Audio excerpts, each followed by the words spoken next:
Hello, I'm the Media Wiz, because one art form wasn't enough. So, remember the last Summer of SpongeBob video I did a few years ago, and it was talking about SpongeBob live entertainment? Well, as it turns out, there's actually a few more things that I didn't mention in that review, so consider this a bit of a quick game of catch-up to talk about those things that I didn't previously talk about in the last review.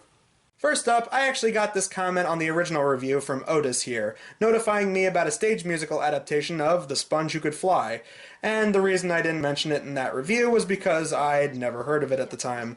Not very surprising, since we didn't get it over here in the States. It was only released in the UK, Ireland, Singapore, and various areas of Spain. The show ran from 2007, 2009, 2010, and 2011. Some versions of this show appear different from one another, some using full-on costumed characters, and others trying to make up the actors to appear more like human variants of their characters. As you can see from this lovely poster here. God, this is giving me PTSD from SpongeBob SquareNuts. Cut away from that, please. I would go into a little bit more depth about this show and speak in greater detail like I did with the SpongeBob Broadway show, but here's the problem with that. I couldn't find the full show. I searched high and low, and I couldn't find the show in its entirety, and isolated clips were pretty scarce as well. So since I can't really go into a lot of great depth this time around, I'll just leave it at that for now. If I eventually do find the full show, I'll try and do a follow-up review of it eventually. Say, remember how last time we talked about SpongeBob-themed rides like SpongeBob 4D and Jimmy Neutron's Nicktoon Blast? Well, here's another one of those. I present to you SpongeBob SquarePants Rock Bottom Plunge.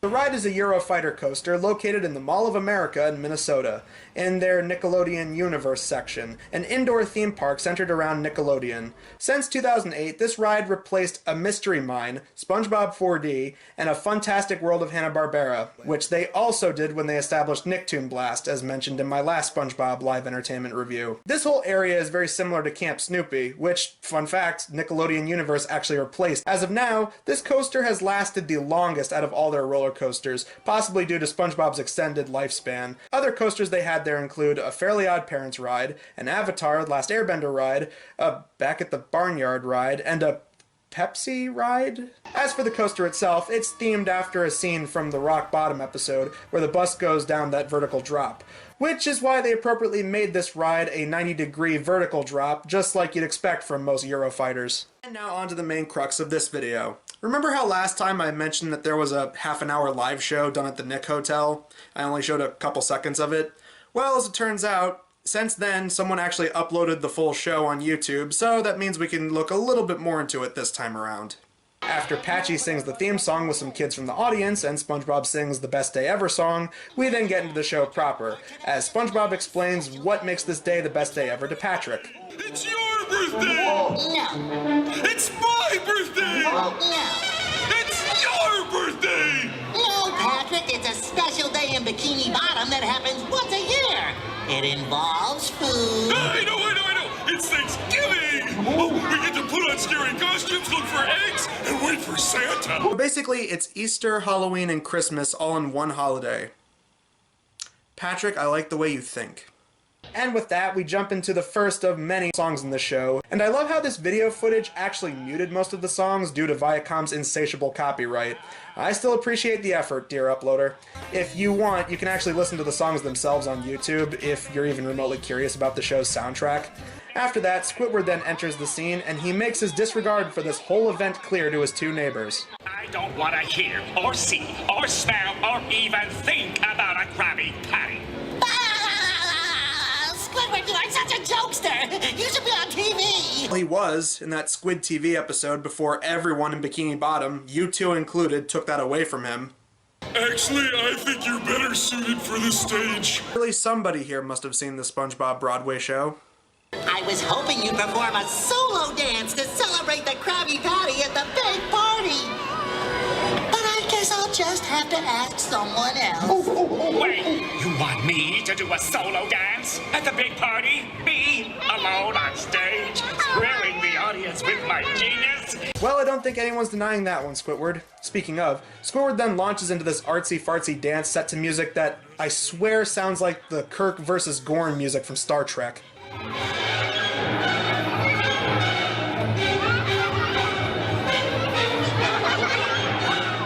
That'll be great at the big celebration, Squidward. That was beautiful. I know. Sometimes I even astonish myself. Yeah, it reminded me of the time a clam fell in my underwear. Looks like it's still in there. All right, Flotsam and Jetsam. Ooh, burn, take that, Disney! Anyways, we're almost halfway through this special. Are we gonna get any form of conflict soon? Yes, we do, as Plankton shows up with a ray gun that takes the Krabby Patty off of the podium it was on. Are you going to try and steal this Krabby Patty so that you can figure out the secret recipe and rule the world? Oh, come on, SpongeBob. When have I ever tried to steal the Krabby Patty? Every day for the past 10 years? And have I actually ever succeeded? No!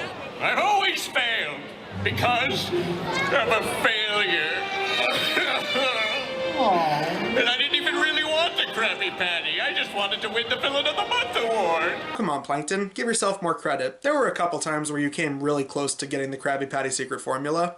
And in terms of this whole Villain of the Month thing, considering how limited Nickelodeon is nowadays with its shows, I'm pretty sure that's an easy shoo-in for him. I mean, I can hardly name any Nickelodeon villains nowadays that he would even remotely have to compete with. And then the show launches full speed ahead with 2 musical numbers back to back.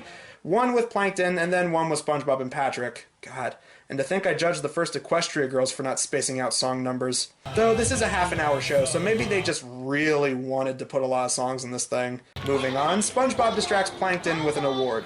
And no, it's not Outstanding Achievement in Achievement, nor is it doing absolutely nothing longer than anyone else.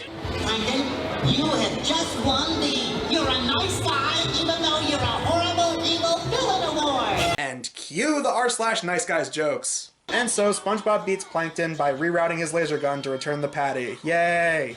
But oh, Plankton feels bad about losing. And wow, they sure are using the word fun a lot in the dialogue. If you had stolen the Krabby Patty, we couldn't have this big fun celebration! Oh, who cares about fun? I'm sick of fun. I never have any fun. Everybody else has fun. No fun for me. Well, gee, what could this possibly be leading up to? Yeah, you guessed it, they sing the fun song. Not that I'm complaining, it's still one of the best songs from the show. So now Plankton leaves, the patty is put back in its proper place, and the party commences with only SpongeBob, Patrick, and Squidward. Probably because the stage isn't very big and they couldn't afford any other costumed characters while putting this together. Right here. The big celebration is here. Just us 3. Just us 3! Me and the 2 greatest friends a Sponge can ever have!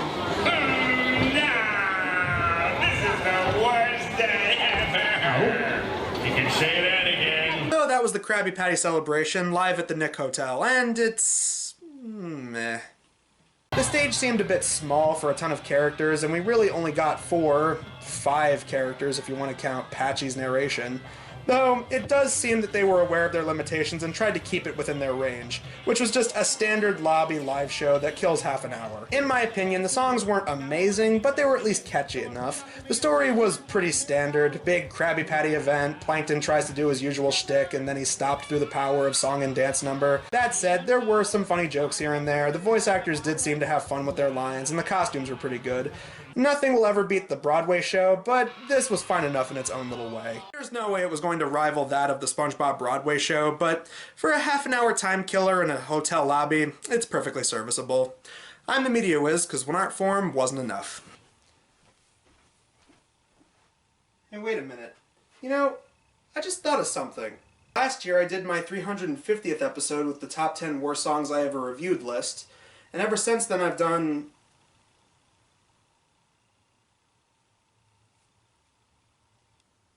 Oh my god. My next video.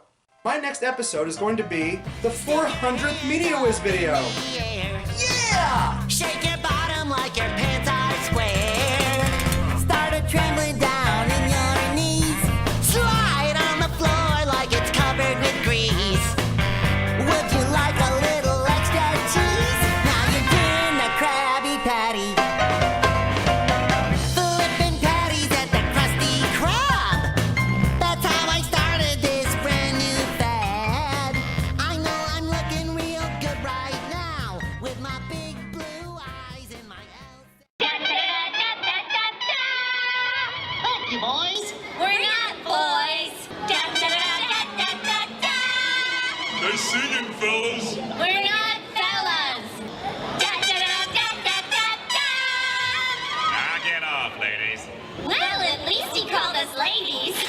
for it.